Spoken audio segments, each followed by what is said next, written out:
Okay.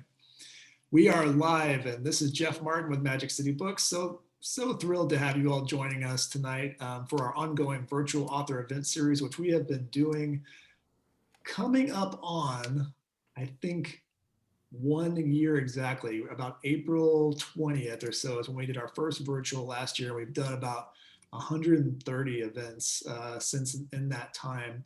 And it's been a great way to stay connected with all of you. We've mostly been doing Monday nights and Thursday nights just to kind of give you something over this last year to have on your date book, have something to count on, something to look forward to, also to kind of give us some sense of structure in our strange world that we've been living in. So we're going to keep doing that for a while. I would imagine well into the spring and summer, especially over the next couple of months. We have several weeks where we have 4 or 5 author events in a given week. So I would encourage you to go to our website and kind of stay up with what's happening there. Just this week, I will mention, though, we have 2 other great events. On Wednesday night, we're going to be doing an event with Patrick Raddenkeefe from The New Yorker, who has written this wonderful new book, kind of a shocking, but in a certain way, like you saw it coming, book about the Sackler family and about Purdue Pharma and what we don't know about this kind of American dynasty that has impacted so many lives and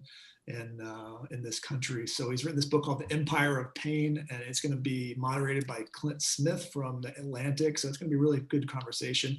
The Purdue case here in Oklahoma was kind of the landmark case. The Attorney General here in Oklahoma sued Purdue Pharma and was kind of the first case that cracked open what could be done about the opioid epidemic and kind of changed the game. And that's plays a little bit into the book as well. So that's Wednesday night, free and open to everybody. And then Thursday night, we're going to be talking with Professor Amanda Tyler from Berkeley about this new book, which she co-wrote with Ruth Bader Ginsburg. It was Ruth Bader Ginsburg's final book that she was working on before she unfortunately passed away. But Professor Tyler was a clerk with Justice Ginsburg, and it's going to be a great opportunity to kind of understand what was going on in those last couple of years of her life. And another fun state connection there as well. Ruth Bader Ginsburg and her husband Marty lived here in Oklahoma when she was in her early life, and she worked on a military base here and has some amazing stories about kind of that early period. If you've read about her life and kind of seen the journey that she took, a lot of that stuff happened when she was kind of living here. So we'll talk about some of that too. So those are both happening this week, but let's get to the task at hand. Really thrilled tonight because one, I get to sit back and enjoy and watch because we have not one but 2 great authors with us tonight. I'll go ahead and mention our guest moderator first. Maggie Shipstead. I've been reading her work we just decided the number. It's been well over a decade. If you've read Seating Arrangements or Astonish Me, you know that Maggie's just one of my favorite writers out there right now. And it's been a little bit since we saw something from Maggie. We were talking about that as well, but I can assure you the wait is almost over, because on May 4th, you're going to be, I think, completely delighted by this book that she's going to be delivering to you. I'll show it to you here. This is a great circle. Look at that thing. You're just going to be like spending time with this, it's like, imagine like Amelia Earhart mixed with Evel Knievel and this century-long journey. And, it's one of these books that, you ever read a book that's like so long and interesting and so deep that it's not that you want to get done with it quickly, you kind of want it to just keep going? It's one of those kind of books. It's one of those books that just has so much in it. So you're going to love that. And we're going to be able to pre-order, you're going to be able to pre-order that tonight. So it comes out May 4th, but we'll put a link in here so you can go ahead and get a copy of that pre-ordered. So thrilled to have Maggie as our guest moderator tonight. But the real reason for the season and why we are talking tonight is for a book called The 5 Wounds by Kirstin Valdez Quade. And if you are lucky enough to have read some of the short fiction that Kirsten has been giving us over these last years, you know that Well, short stories to me and a novel are obviously very different forms, and some people excel at one and not the other. But some people are just annoying enough to be so good at doing both. And Kirsten is one of those people who has, delivered this novel, which was born, of course, out of one of her wonderful stories. And it's just like, I don't know, it's like spending time. If I've had the great privilege to spend a fair amount of time in New Mexico and capturing that place and that world that she does so well in this book, and you'll hear more about it this evening, is not easy, to kind of relay um, uh, what she does here. And so we're going to be talking about that. Maggie and Kirsten are going to be in conversation. We want questions from you, of course. So if you have them, please put them in the Q&A, and we'll keep putting links over here all night so you guys can go ahead and get both of these books. You can get Kirsten's book right now and get Maggie's book on order. But we're also going to do a little fun giveaway too. So on the cover of The Five Wounds, there is this beautiful image of these two hands, and I think we'll put a picture up here of it. No, I've got a picture we'll share in the chat too. That's the book cover for sure right there. A pair of earrings, gold earrings that are inspired by the book cover. We're going to be giving away here. There it is. You see the screen here? Look at this right here. Merch from the book cover. Now, Maggie, do you have any jewelry coming from your book? I'm not sure if this is a new thing or not. But we're gonna talk to your people, okay? Talk to your people. But we're gonna be giving this away, and if you buy a copy of The Five Wounds tonight, we'll put you in a raffle, and we will give one of those away. So, not that you need to be prompted or bribed into buying this book, because it's a truly wonderful read. But if you can get a pair of gold earrings on top of that, why the hell not? So go ahead and get that book, and we'll get back to doing that raffle later on. But really thrilled to sit back and relax and watch this with all of you. Thank you, Maggie, for being our moderator tonight. Congratulations, Kirsten, on this wonderful book. And I will let you take it from here. Great. Thank you, Jeff. Well, I'm so excited to be here with my very dear friend, Kirstin Valdez Quade, with whom I had the privilege to be in workshop with for 2 years back in 2008 to 2010, 2009 to 2011, something like that. And so I've always loved her stories, and now getting this like binge of Kirsten was this incredible, satisfying experience. So I have a bunch of questions. I assume you guys have questions as well, which, as Jeff said, you should just drop into the Q&A and I will sort of take them as they come. But I think just to start us off and give those of you who maybe haven't had a chance to read the book yet a feel for it, I think Kirsten's going to read to us for just a few minutes and introduce us to this wonderful novel. Great. Thanks so much, Maggie. And thanks to Jeff and to Magic City Books. I've been really looking forward to tonight.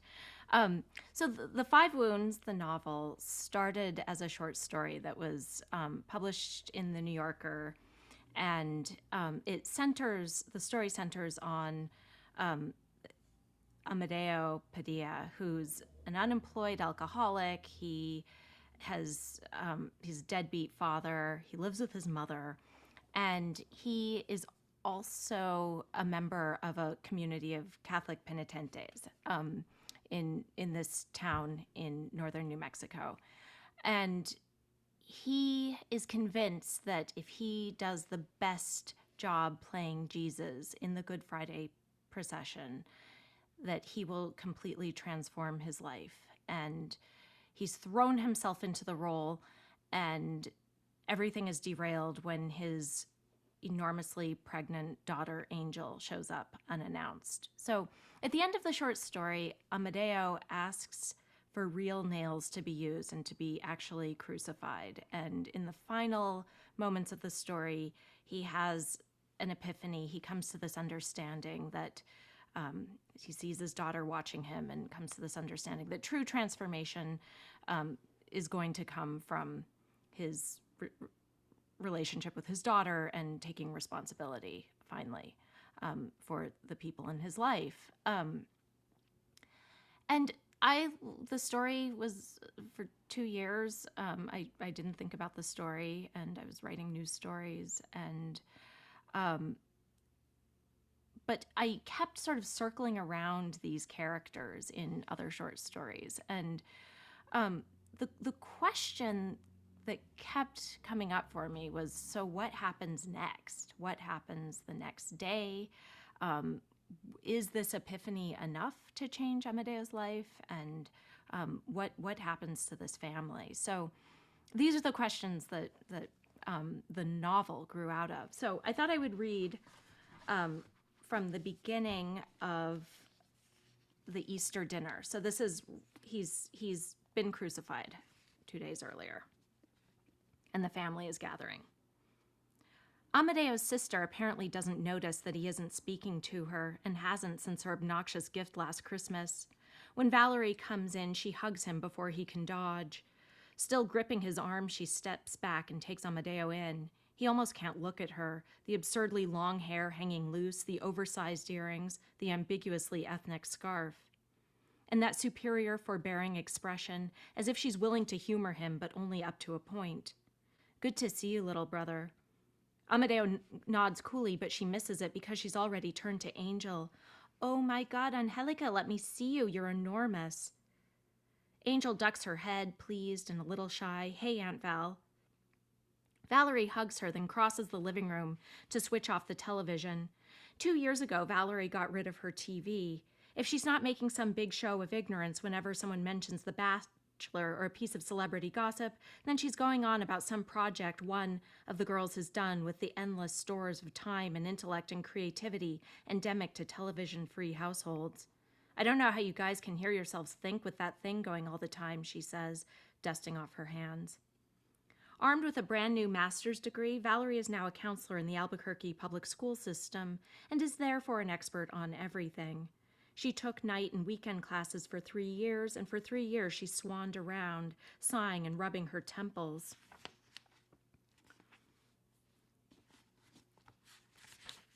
She tosses around theories and diagnoses, pressing her lips. She says. She has the maddening tendency to read into even the most banal comments. If, for example, Amadeo says that he wanted to kill the lady with the 600 coupons in front of him at the checkout, Valerie's eyebrows will pinch in concern. Are you having urges to hurt other people, Dodo? Amadeo's theory, and God knows he's no school counselor, is that Valerie never got over his birth, which means she spent all but 5 years of her life resentful. Only 3 things make Valerie bearable. First, she's gotten fat and she's self-conscious about it. Second, she was hit by her ex-husband, which makes her skittish around any displays of masculine strength, so Amadeo need only flex his fist or massage a bicep to disconcert her. Third, her kids are pretty cute. Or used to be. Now that she's 12, Lily acts just as superior as her mom. She reads far beyond her grade level, no surprise, given her glasses and frizzy mop of hair. She and her little sister are still standing in the doorway, the screen propped against their bottoms, staring solemnly at his beer and his bandaged hands, as if they're afraid to step all the way into the house with Amadeo there. Uncle Amadeo, erratic, mean drunk. He can imagine what Valerie tells them. Watch out for Uncle Amadeo. Never get in a car with Uncle Amadeo. Whatever you do, don't end up like Uncle Amadeo. He does get in here, cries Yolanda, and they rush their grandmother, the screen thwacking. Angel grins at her cousins. Holy crap, you guys are big. Man, says Amadeo, slouching against the wall. It's not easy to grip his beer around his bandage, but he's managing. Today really took it out of me. They got me on painkillers and everything. He holds up his hands, but no one sees. His performance wasn't just a performance, but a true crucifixion. How many people can say they've done that for God? Maybe his hands are infected. In fact, they probably are. He unwraps the left bandage, which is moist and smelly. That is disgusting, Angel says. Don't do that crap in front of us. How'd it go Friday, Dodo? Valerie calls. Oh, it went just great, says Angel aggressively. Ask him how his hands are. I heard, says Valerie. Unbelievable. Yolanda glances at Lily and Sarah and says with guarded cheer, we don't need to talk about this now. How's school, girls? His mother might have slapped him. Are you ashamed of me? Of course not, honey, but blood and whatnot, not at dinner. I'm an atheist, brays Lily. I believe Jesus was a person, but that other stuff just got made up. Oh, says Yolanda mildly, let's not talk like that either. My question is, what's the point, Angel says. Life doesn't suck enough? Amadeo's hands, thick in their bandages, don't fit in his pockets. He can't think what to do with them. He wishes his uncle were here to explain. They take it seriously coming from Tio Tive. His mother's proud of her uncle's role in the tradition. In Tio Tive, it's noble, authentic. I thought you were glad I was in the Hermandad. Oh, Hito, I'm very proud of you. It's cool you're keeping the tradition alive. I mean, it's our family history, and community is great. Valerie eyes his bandages. Just maybe don't go overboard? Do you have to do physical therapy or anything? She settles herself into an armchair, tugging the fabric at her boobs. I don't know. I could never believe in a God who wanted me to hurt myself. God doesn't want it, Amadeo longs to explain. It's something you want to do for God if you care enough. He'd like to argue with Valerie, but knows that she, with her college degrees and intro religious studies classes, can out-argue him. No one's telling you nothing. No one's telling you to believe nothing, he says. A familiar sense of drowning helplessness fills him, and he kicks a stack of catalogs waiting to be recycled. They slide smoothly across the carpet. For Christmas, Valerie gave Amadeo a hardback book called Mastering Aries, Breaking Free from the Prison of Male Rage. This is why he isn't speaking to her. The author is very well regarded, Valerie told him primly as he sat there turning the thing in his hand. Thanks to that book, Amadeo has discovered new depths of male rage. He will never forgive his sister, ever. Stop there. Thank you. That was awesome. I think that was the perfect section to read too, because I think the essence of Amadeo is wanting to be admired and praised, but having a deep and permanent misunderstanding of what things bring you admiration and praise. And that tension goes throughout the book. And I was also glad you introduced it the way you did, because my first question, and something that struck me immediately, is, so I read the short story before I even met you.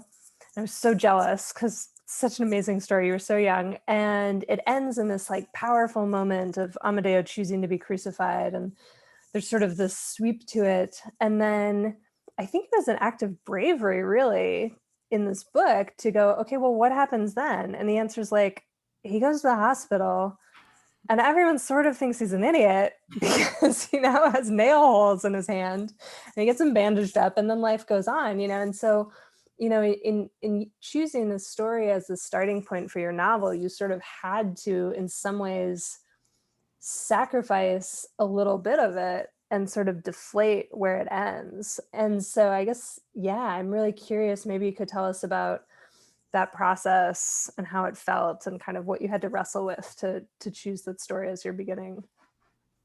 Yeah, it's funny. The story and the novel sort of exist as different things in my mind.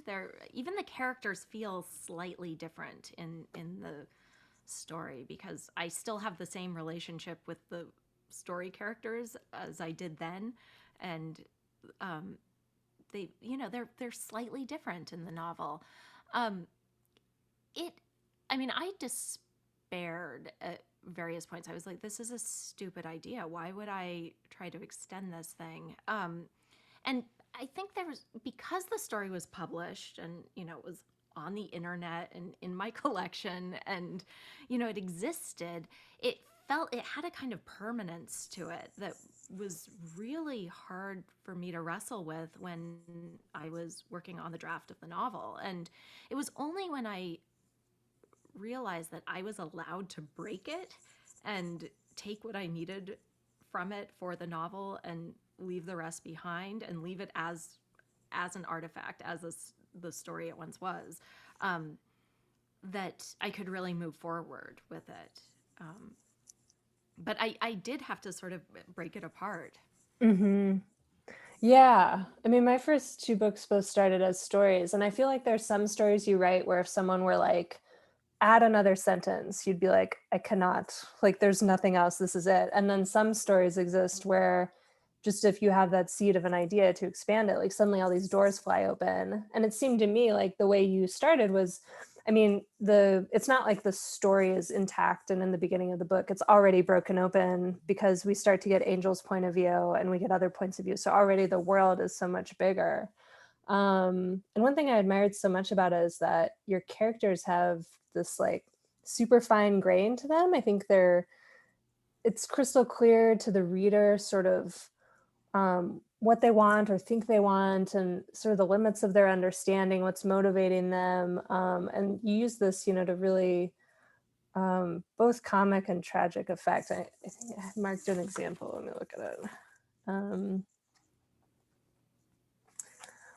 Oh yeah, so Amadeo has this sort of crackpot scheme to start a windshield repair company, and his mother's given him the seed money for it. And Angel, his daughter, is like, well, then you need to give grandma a share of your profits. And he instantly recognizes that this is correct, but does not like the idea. And he's trying to reconcile that sort of all at once. And sort of same with his daughter. And it says, what he wants is for his daughter to be on board, to support and cheer him, to admire him and believe in his business. He wants the same from his mother, but he can understand why her faith in him might be faintly shaken, after years and years of disappointment, ups and downs. So I'm curious how, I know it's in some ways an unanswerable question, covers years of your life and work, but how do you sort of go about building your characters, and like how much of it is sort of instinctive knowing them, and how much do you have to go back and sort of rebuild, as you get to know them better? It's so much rebuilding. I mean, so I started the novel in 2011, and I don't think I got to like an actual full complete draft until, I don't know, it got a couple years ago. So I was already revising and revising and revising before I was even to the end of the book. And a lot of that's just because I take a lot of wrong turns. I hope that for the next novel, I've learned something and can go into it with a little bit more of a roadmap. And but I don't know. I don't know that I have. Are any of those wrong turns notable enough that you'd like to share them with us? Like, is there anything that jumps out at you as like a particular red herring? Oh God, I mean, I think in a very, very early version of it, Amadeo was working in his uncle's electronics store, and he was like pilfering and yeah, I mean, all kinds of wrong turns. Do you remember when you first came up with creative windshield solutions? So for those who haven't read, Amadeo has ordered this kit off sort of an infomercial for, I can't remember, it's less than $2,000, I think. So it's a chunk of money, but it's not a huge amount of money. And he has this vision of himself that with this kit, he'll sort of make his fortune. But it's just the perfect business for him to have in his head, because it doesn't require a ton of skill. It sort of seems feasible, like it's persuasive in the way that an infomercial is, but the reader also knows pretty much beyond a shadow of a doubt that it's not going to work. Do you remember when or how you thought of that? God, I don't. I know I was inspired by hearing of somebody who had one of these kits. A windshield kit. Yeah. Yeah. Well, so, yeah, and I mean, Angel knows instantly that it's not going to work. Yeah. Like, he does the math too, and yeah. But I mean, you're a generous writer, and your characters are generous to each other too. So there's this push-pull of how much she wants, of what it means to give support. Like, what's the difference between supporting someone and enabling someone? Like, that seemed like a question that ran through the book too, particularly with Yolanda. yeah. Well, I mean, Angel, of course, she wants to support her dad, but even more than that, she wants him to succeed. She wants him to be a good father who can support her and be there for her. So it's she believes him to help him out, but also because she needs it so deeply. Yeah. Well, and the family as a whole too. I mean, you create all these characters that are really distinct from each other, but are also inexorably connected. And it makes sense that they're family. Like, they have enough overlap. And they're interestingly in different places on sort of the socioeconomic ladder too. They have different levels of education. They have different levels of stability. And I think through Angel, this teenage girl who's pregnant and is attending a program for pregnant teens, you can see sort of how fragile this sort of toehold in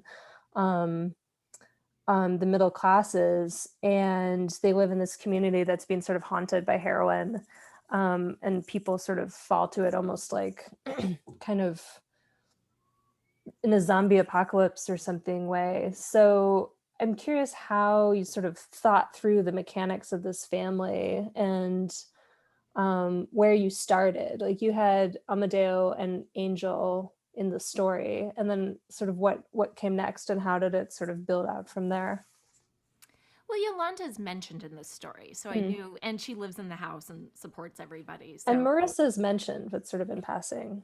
yeah, um, and I knew, I think I just knew Valerie existed somehow. I just had this sense of her. This, she's succeeded. She has a master's degree, and she's making a life for herself. But the she still has the pull of the family and the family dysfunction, and she's got her own difficulties that she's trying to shake herself away from.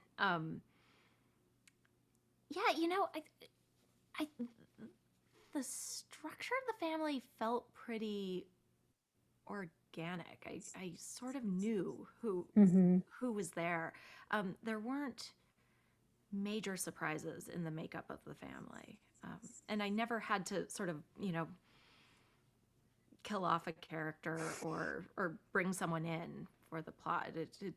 It seemed right that there were these 5 generations, and that. And they're strongly brought together by the birth of Angel's baby, Connor, sort of in the middle, early middle of the book, I think. And that starts to sort of shift the way the family operates, and to make things more urgent and vital in a way, because they all love this baby and they want the baby's life to be better. And so these questions of like, will Amadeo get it together? It becomes more imperative. And I thought, there's in the book, there's so much just beautiful attention paid to, and your language is so careful around kind of physicality of a baby, and how people interact with a baby. Sometimes it's this, people love to hold the baby, and sometimes the baby's such a burden, and sometimes the baby's kind of gross, but they love it anyway. And then later in the book, there's also similar attention paid to the physicality of death, and of drawing close to death. So I guess this is a question about your stories too, is kind of, as a writer, when do you know, like, how do you know where to focus your attention? And when do you know that an idea is something that either becomes the backbone of a story, or maybe is something you incorporate in your novel? Like, I guess, how do you sort of manage your preoccupations as a person and a writer? I mean, I won't answer my preoccupations as a person. I don't think I manage those very well. Baking Yeah, shows for me. what? Baking shows for me. Yeah. I think it's a combination of just sort of, following my instincts and following what the characters show me. Because so often I think we put things onto the page that we don't exactly know what we're going to do with, and that understanding comes later, but some part of our subconscious knows it's important. So, but then like I said, I revise and revise and revise, and so I'm always having to go back and sort of make an accounting of what I have there, I had a whole other point of view in this book, in an earlier draft. Whose was it? Had a whole point of view section, and there was some stuff I liked in it. I really cared a lot about Tiotive as a character, but it just wasn't doing quite enough. And actually, it was our friend Jennifer, who was also in workshop with us, who was like, "You don't need this guy. He's slowing things down." Yeah, that can be so hard to recognize because there's always something you love about it, especially a point of view character. At that There's point, though, I was just so glad for mm, something concrete to do. It was mm-hmm. so easy to go through and just delete his sections. Just snip, snip. Yep. That's probably a sign in itself. I'm going to ask you a question that's coming in via Facebook. So this is your origin story. What motivated you to become a writer? I think I announced early on that I wanted to be a writer without actually doing much writing. Um, I would get journals and fill in the first 2 pages and abandon them. I'm a great one for abandoning journals.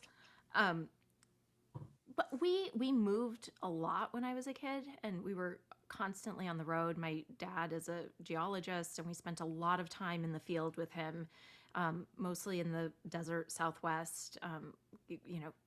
Camping, living out of our Volkswagen van, and I moved schools a lot, and so I was constantly seeing other communities and other ways of living. And every time we passed through a town, I'd sort of wonder what it would be like to be from there. And I just read a lot.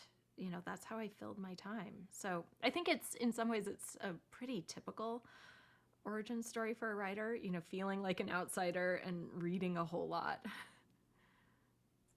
Yeah, those things seem to be a common thread. Yeah, well, speaking of origin stories, I know you have a long and deep connection with New Mexico. Will you tell us a little bit about, for those who haven't read, where the book is set and also just your connection to that place? Yeah, my family is from New Mexico, and they've been there for many centuries, since the earliest Spanish presence. And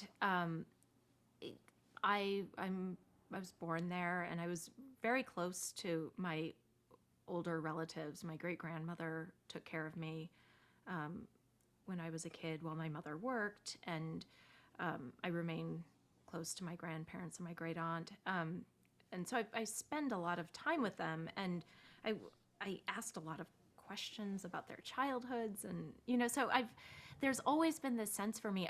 I've always had this awareness that this is where we're from, and we have a long history on this land.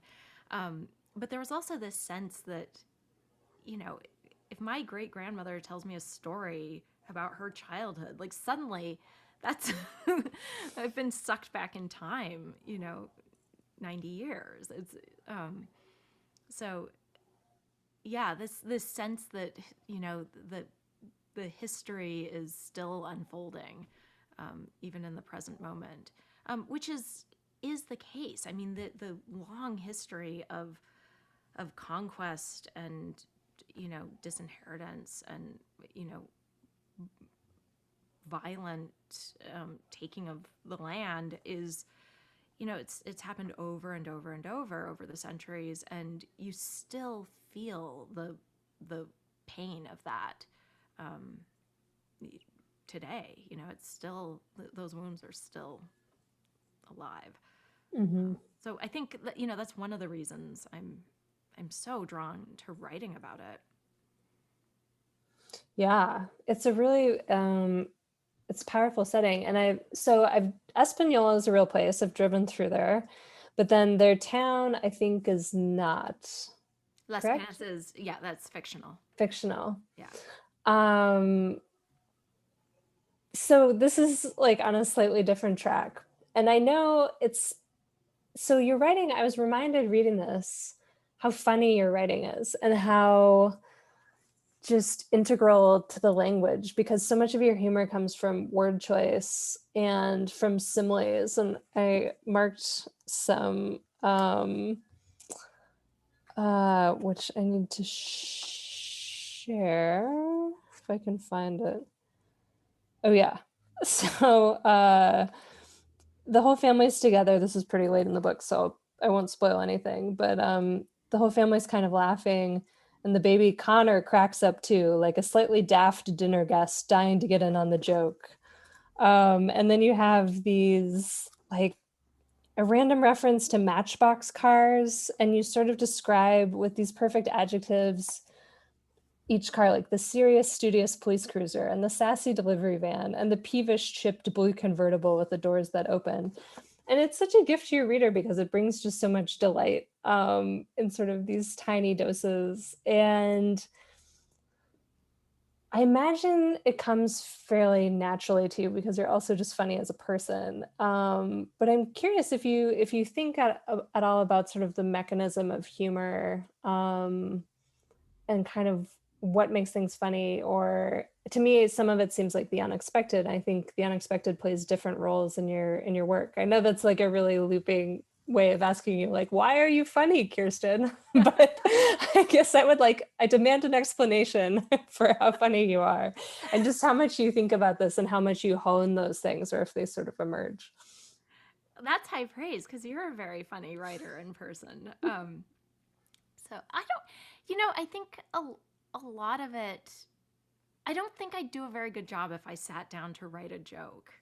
I that's not really the way I I think. I think it's just that, so much of human interaction is absurd. We're constantly misunderstanding each other. We're constantly, trying to convince each other that we're people we aren't. And, you know,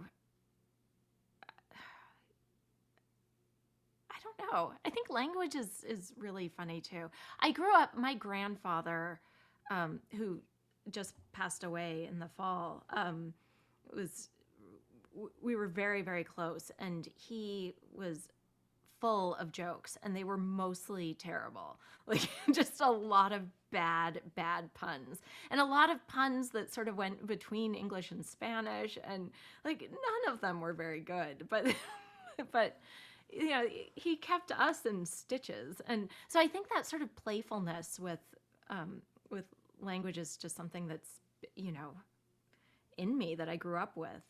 I couldn't come out in bare feet without him saying, "You're people-footed," and it's not great humor. Well, I don't know, and humor is such a coping mechanism, and so it's also an element of your generosity that you sort of bestow it on your characters. Like, there's a version of this book that would be relentlessly grim, but you did not choose to do that. Another one that just sort of comes to mind is um, in Angel's class for pregnant teens. There's a whole, they're sort of expressing life goals, and one of the girls is sort of like to marry a rich dude. And the teacher's a little taken aback and sort of says, that shouldn't be one of our goals. And then everyone's like, why not? It's practical. But the vision they have of a rich man to them is like a Banana Republic model. And so then as this sort of carries on, it's like they refer to him as Mr. Banana Republic. And so it's funny for us, and it also tells us something about Angel. It kind of defines her worldview. I don't know. And in other places, it just sort of allows the characters to get through their moments. Like another part that I remember is the baby is, you describe him as being in a phase of having an intense attention span. And so these postcards that come in the mail from department stores, he regards like they're missives from Jupiter. And it's entrenched in Angel's point of view, and it makes us like her more because it makes her seem funny too. We have a Q&A question. This is from Margaret. Kirsten, what are your hidden influences? The book that no one would guess went into your work, but that you think about a lot. That's a very challenging question. Yeah, she's not kidding around. No, boy, I might need to think about that. Well, do you I'll say have one thing? I've mentioned. I tell my class this too, but so it's not that hidden, but it's maybe slightly embarrassing. But I still think about the Da Vinci Code and the way that those very short chapters are like crack. And I remember when I read it, I don't remember, I must have been in college. I remember being like, this isn't great writing, and the story's not great, but I nonetheless cannot stop turning these pages. And it's because it's like popcorn. It's these like very tense short chapters. And I remember thinking, oh, I should learn from that. I didn't necessarily. I don't know. No, it's funny you say that because I had plenty of experiences reading this book where I was like, well, it's late, I should stop. And then I'd be like, how long's the next chapter? And it'd be like 4 pages. I'd be like, well, I can't not read it. And then this would go on for 40 minutes. Yeah. But there is something, I think that is brilliant. And I don't, maybe I'd learn that from another book, but I definitely learned it from the Da Vinci Code. I read all kinds of things, so I'm not. Yeah, It's so, yeah. I was thinking about this myself recently, and I feel like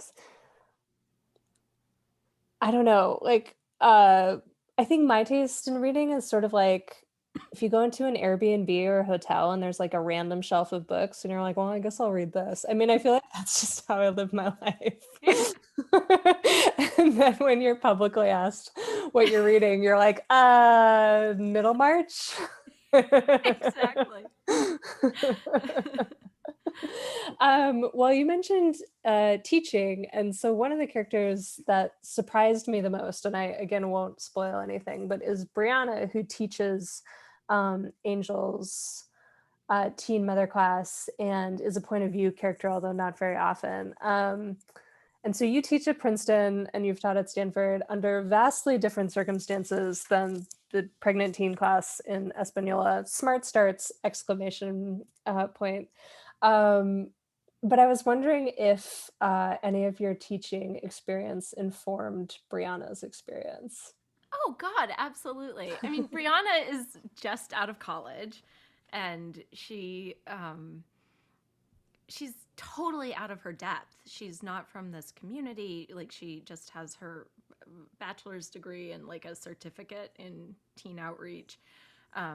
She's around these teen mothers, and she's also a virgin, and that weighs very heavily on her. And so she totally has imposter syndrome and worries about how the girls see her, and absolutely. I mean, I remember like there's some moments where she is dressing in sort of seasonally inappropriate and like like business attire to try to like grasp onto some authority. And I remember in graduate school like dressing up for my first classes that I was teaching and being like, I'm gonna wear the tall boots because they look mean. And so yeah, that kind of anxiety I definitely am familiar with. Well, and it's such a weird thing. I think this is common for creative writing teachers. It was for me when I was in grad school and was teaching. I was 24. And so some of my students were like 22 or 23, yeah. But they definitely thought I was 45. Like they can't tell the difference. But at the time, like you don't know that. And it's such a funny, so much imposter syndrome, but like is maybe a little bit justified. Like not you now, but back then. Oh, totally justified. I mean, yeah, I think I'd probably read more than my undergraduates when I was a grad student, but I hadn't published anything. Like, what was I doing teaching them how to write? Mm-hmm. And I know it's not an autobiographical book too, but did you plant any Easter eggs of yourself in this book? And I have a small theory, but I'm curious what you would say. I think I'm everywhere. And I think my family probably sees family members everywhere. But it's all fiction. Yeah, I mean, some of the characters, like, I'm curious to know what you think. Okay, I've got it in my mind, and you have it in your mind, and we'll do 1, 2, 3. Okay. Okay, 1, 2, 3. Lily. Yeah. Not because of like who you are, but in the way you describe yourself as a child. I think it just sounded familiar. Oh God, yeah. I mean, Lily is this like dorky know-it-all with big glasses and frizzy hair with her giant novel.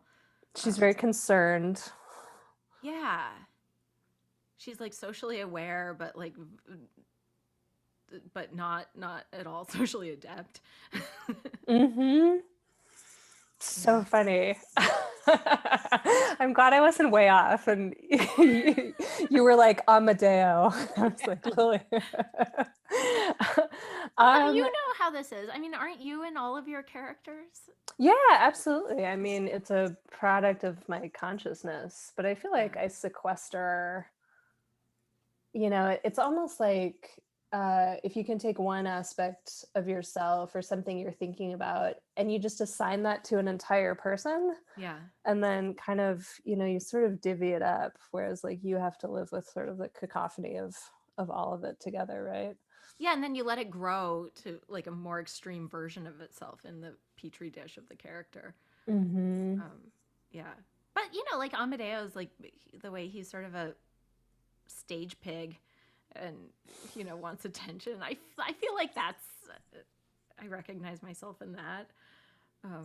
Amadeo, yeah, what a great character. He's so annoying. You just want to shake him all the time, but you also can't help but root for him. And I think it's just, I don't know, and not even root for him in terms of like rooting for him to get his act together, which you do, but you also root for him to feel what he wants to feel, which is sort of loved and secure, and he doesn't know how to earn that. But you wish it for him, I think.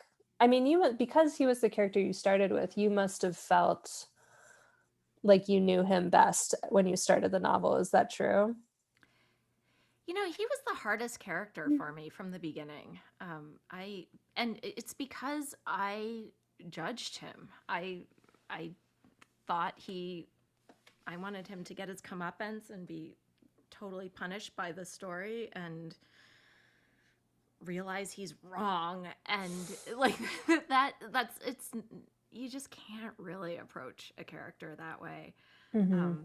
It got me through a couple drafts of the story, but it was a bad story until I could like actually muster like true identification and empathy for him. Identification with and empathy for him. But yeah, and he remained, he wasn't Angel was a really fun point of view to write in. Angel's delight, yeah. She was a lot of fun. Amadeo he wasn't always so much fun. Sometimes just the just how badly he behaved was pretty fun. There's a helicopter going over. Sorry if there's noise. Yeah, I mean, and he's one of those people who just sort of repeats the same behavior, hoping for different results. And the results sort of shift by maybe half a degree sometimes, but not always. So I think that's a challenge too as a writer, to sort of bring variety or a sense of momentum to a person who's just determined to keep repeating their mistakes. I do think character change is really hard though in life. I mean, I just think about the number of times I've made the same resolution and put the same Post-it note on my bathroom mirror, and it's not easy to change. Mm-hmm. No, it isn't, and I think that's truthful in this book. Just a reminder, so we're kind of nearing the end, so if anyone has lingering questions, urgent questions, just drop them in the Q&A. But in the meantime, before we wrap up, I'm going to ask Kirsten the question that everybody always wants to know. Kirsten, would you tell us about your process? What is your writing day like? And both sort of in the just micro sense of how you go about your work, but also kind of in, you alluded to, all the false turns and false starts with this novel, but kind of, yeah, if you could tell us even just a little bit more about how this grew and what you went through with it. Let's end tears. Yeah, I think it was Elizabeth Talent in one of our workshops told us, pick the most interesting path and the character who has the most interesting take on. Gus. Gus is joining us. I think about that all the time. That's so funny. That's one of All the the like, time. It's such yeah. good advice, and it's good advice for the story, but also just for the like day-to-day grind of writing. Like, just pick the most interesting path, and then it's fun. I mean, it's not always fun, but the chances of it being fun are much higher.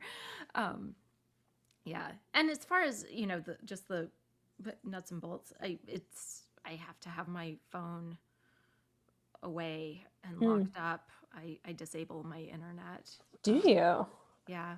Wow. I mean, I don't always, but it's not as I should. I need. Yeah. And do you use one of those apps where it sets a timer, or do you have enough willpower to just turn it off? No. I have one of those apps. Oh. And so how long will you turn it off for? Depends on how long I have that day. But yeah, and sometimes I turn it off the night before so that I can't check my email in the morning and get derailed. Oh. Yeah. That's brilliant. That would never have occurred to me, because I also feel like the morning is when you're the most sort of like blank. I mean, of course. It's the best. Those are the best hours. Yeah. Wow. I can't imagine. I heard something on a podcast recently about like a literal lockbox you can buy. One. You have it? And yeah. So you totally like you set the time on that too until it'll release your phone. It's called the kitchen safe, and it was originally designed for dieters. And you put the original one was really big because it had to fit like a box of cookies, and it's got a digital timer, and and then it just locks and counts down. They now have one that's smaller and fits. Smaller device. But Dang. Yeah, it's great. And do you write in Microsoft Word, or do you use Scrivener? Oh, I only write in Microsoft Word. Oh, girlfriend. Really? Yeah. Scrivener is essential. You have to, we're going to get in the weeds here for you people still remaining, but it's like set up for novels. So you can have a ton of different documents sort of in this sidebar, and it's easy to just move between them and reshuffle them and set things side by side. And you can, if you want to, you can get into all these coding systems where it's like a chapter is identified by like the characters who are in it or what happens there, whatever. It's a game changer. It's incredible. Whoa, so better than what I did, which is like print it out and lay the sections out on the floor and move them around. Yeah, I'm afraid so. It costs $50, and you kind of have to do this old school tutorial to learn how to use it. But I can't imagine life without it. Really? Well, now's the time for me to do it. Yeah, well, I think maybe that should be my last question. Is what are you working on? I'm sure I'm back to stories. Are you? Oh, interesting. Yeah. How does that feel after this? So great. It's I'm having so much fun. When I was working on The Five Wounds, I had this other novel idea, and I was writing some pages of it and like cheating on it, and I just kept thinking, if only I could write this new novel, it would be so much better. And then the second I was done with The Five Wounds, the blush was off the rose. Now I'm married to this new novel. Do you think that you'll return to it? Are you just taking a break, or do you think? I think I'll return to it. Yeah, we'll see. But stories are nice. Maggie, before we go, will you tell us all about Great Circle? Sure. I feel like I have a 4-second description of Great Circle, and I have like a 400-second. The 500 page. Yeah, I'm gonna go with the 4-second, which is that Great Circle is about a female pilot named Marion Graves who disappears in 1950 while trying to fly around the world north-south over the poles. And then her story is intertwined with that of a modern movie star who's playing her in a biopic, and sort of gets sucked into this question of what happened to her and the mystery of her disappearance. But it starts in, I think the earliest section is like 1909, and it goes through Marion, the pilot's life, through World War II. And it's 600 pages as a book. When I sold it, in like Microsoft Word pages, it was 980 pages. So it lost about 25% of its length in edits, like mostly through just, pervasive compression. But yeah, now I think it's just a slender wisp of a thing, and you can just whip right through it. I'm reading it now, and God, it is so good. Oh, thank you. It's such a joy to be back in. Yeah, I don't know if you had brain this of Maggie feeling Shipstead. too, but after working on something for so long, then when the actual book arrives, it's both thrilling and like, finally, Yeah.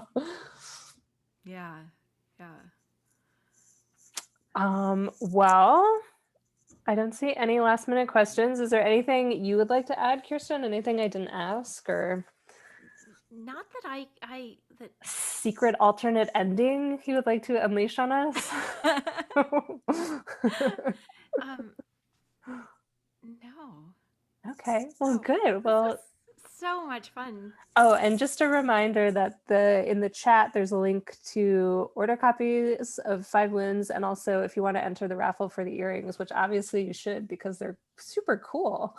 I just want to clear something up. They're not gold. They're golden. They're 24 karat gold. They have diamonds in all of the fingers. Everybody should enter the raffle immediately and make your fortune.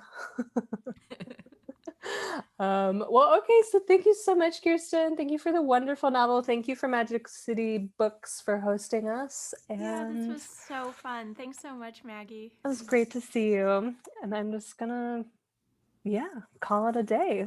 Bye, everybody. Bye, everybody. Thanks so much.